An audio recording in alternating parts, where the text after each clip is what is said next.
Now it looks like things are getting better between the United States and France. The two countries had their worst fallout in years after the announcement of the AUKUS alliance. But now it looks like the two are trying to rebuild relations. First of all, the United States Secretary of State Antony Blinken arrived in Paris. He had a meeting with French President, and now Joe Biden himself is meeting Emmanuel Macron.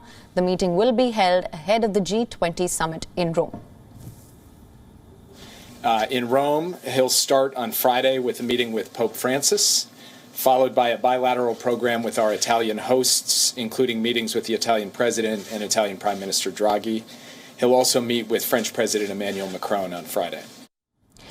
It started after Australia scrapped a deal to buy French submarines in favor of a new plan to acquire US nuclear-powered submarines. The Australia-UK-US alliance was seen as a snub to France. The scrapping of the contract with Australia plunged relations into a crisis.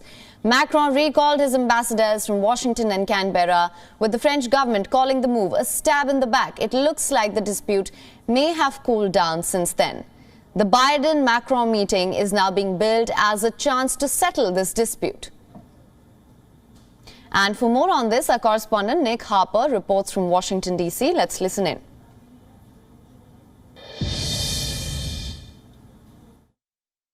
Well, if this last month or so is anything to go by, this could be a rather frosty meeting with very little in the way of bonhomie.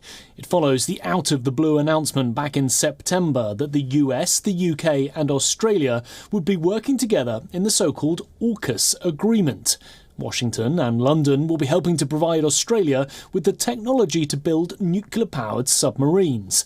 However, Australia already had a submarine deal in place with France worth around $66 billion, which was scrapped as a result of the AUKUS announcement. President Emmanuel Macron was reportedly furious, calling the betrayal a stab in the back. Well, now it's time to bury that hatchet peacefully, which President Biden will be hoping to do when he meets Mr. Macron on Friday.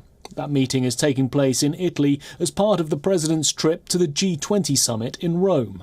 The two men have spoken several times by phone since the fallout in September, including at the end of last week. After that call, the White House said President Biden and President Macron were aiming to take stock of the many areas of US-France cooperation.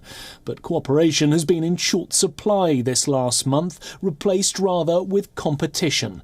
The diplomatic feud creating a rift for one of America's main allies in Europe. Nick Harper, Washington. WION is now available in your country. Download the app now. Get all the news on the move.